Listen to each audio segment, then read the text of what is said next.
ખંભાળિયા શહેરમાં આયોજિત યુનિટી માર્ચમાં સાંસદ શ્રી પૂનમબેન માડમ તથા ધારાસભ્ય શ્રી મોડુભાઈ બેરા, સંગઠનના હોદ્દેદારો અને વિશાળ સંખ્યામાં નાગરિકો ઉત્સાહભેર જોડાયા. શ્રી સરદાર વલ્લભભાઈ પટેલ સાહેબની 150મી જન્મજયંતિ વર્ષની ઉજવણી નિમિત્તે સરદાર સાહેબના દેશભક્તિ, રાષ્ટ્રની અખંડિતતા અને એકતા માટેના આદરણીય અને મૂલ્યનિષ્ઠ પ્રયાસોને જન સુધી પહોંચાડવાનો સંકલ્પ કર્યો.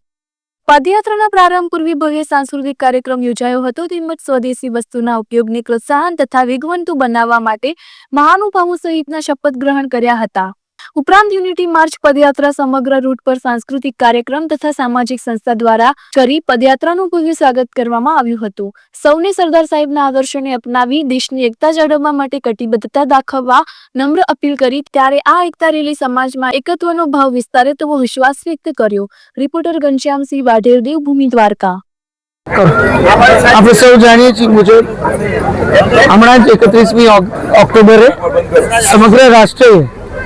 અખંડ ભારતના શિલ્પી એવા સરદાર વલ્લભભાઈ પટેલ સાહેબની 150મી જન્મજયંતિની ઉજવણી કરી. ત્યારે ગુજરાત ખાતે રાજ્ય સરકારની એક અનોખી પહેલ જે તમામ જિલ્લાઓમાં, તમામ વિધાનસભાઓમાં નાગરિકો, અલગ અલગ સંસ્થાઓ બધા સમરસતાથી એક યુનિટી માર્ચનું આયોજન કરે અને યુનિટી માર્ચના આયોજનના માધ્યમથી સરદાર સાહેબે આપણે આપેલી આ અમૂલ્ય ભેટ, આ સોગાતનું મૂલ્ય પણ ક્યાંક ભાવિ પેઢીને એની વધુ માહિતી પ્રાપ્ત થાય અને આવતા દિવસોમાં આપણા માનનીય પ્રધાનમંત્રી શ્રી નરેન્દ્રભાઈ મોદી સાહેબના નેતૃત્વમાં આપણે જે વિકસિત ભારતની પરિકલ્પના લઈને આગળ વધી રહ્યા છીએ, એ વિકસિત ભારતની પરિકલ્પનાને ક્યાંક સાકાર કરવામાં તમામ નાગરિકો સમરસતાથી જોડાય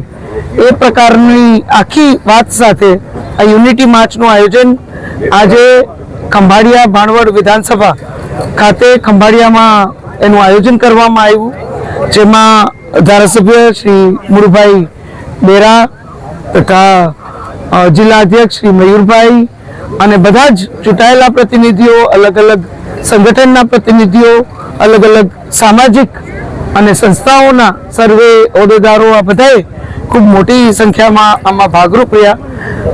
નાગરિકો પણ બહુ મોટી સંખ્યામાં, એ બાળકો હોય, યુવાનો હોય, માતાઓ બહેનો હોય, ખૂબ મોટી સંખ્યામાં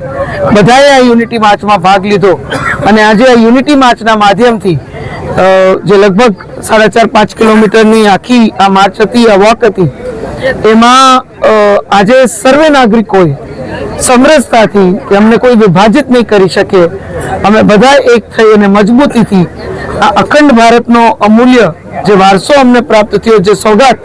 જે ભેટ સરદાર સાહેબે અમને બધાને આપી છે, એ જ અમૂલ્ય વારસાને વધુ ઉજાગર એક વિકસિત ભારતના નિર્માણના માધ્યમથી કરશું. અને વિકસિત ભારતના નિર્માણમાં અમે સૌથી પહેલાં તો સ્વદેશીના આગ્રહી બનશું, સ્વદેશી વસ્તુઓનો પ્રયોગ કરશું અને અમારું નાગરિક તરીકેનું તમામ દાયિત્વ અને ફરજ જે વિકસિત ભારતના નિર્માણમાં અમારે આપવી પડે એ તમામ અમે યોગદાન એ પ્રકારે આપશું એવા સંકલ્પ સાથે ખૂબ ઉત્સાહથી એક તહેવાર ઉજવતા હોય એ પ્રકારે ખૂબ મોટી સંખ્યામાં નાગરિકોએ ભાગ લઈ અને આખી આ યુનિટી માર્ચમાં એક ઉત્સાહભર્યા વાતાવરણમાં એને પૂર્ણ કરી. વહીવટી તંત્રને પણ આ તકે ખૂબ સુંદર આયોજન બદલ અને ખૂબ સરસ ઉદ્દેશ્યથી આયોજન કરવામાં આવ્યું છે બદલ હું ખૂબ ખૂબ અભિનંદન પાઠવું છું. ફરીથી એક વખત આપના માધ્યમથી પણ સર્વે નાગરિકોને આ યુનિટી માર્ચના પ્રસંગે હું સરદાર સાહેબને આપણે ભારતીય નાગરિક તરીકે જો સાચી શ્રદ્ધાંજલિ આપવી હોય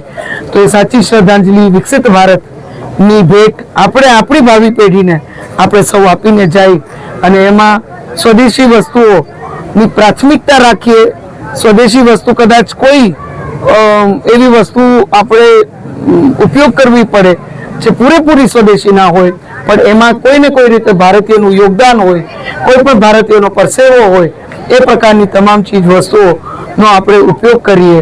અને સમરસતાથી, મજબૂતીથી એકજૂટ થઈ અને વિકસિત ભારતનું નાગરિક તરીકેનું આપણું દાયિત્વ નિભાવી અને નિર્માણમાં આપણે યોગદાન આપીએ એટલું કહી આપ સૌને ખૂબ ખૂબ અભિવાદિત કરી અને જય જય સરદાર, વંદે માતરમ, ભારત માતા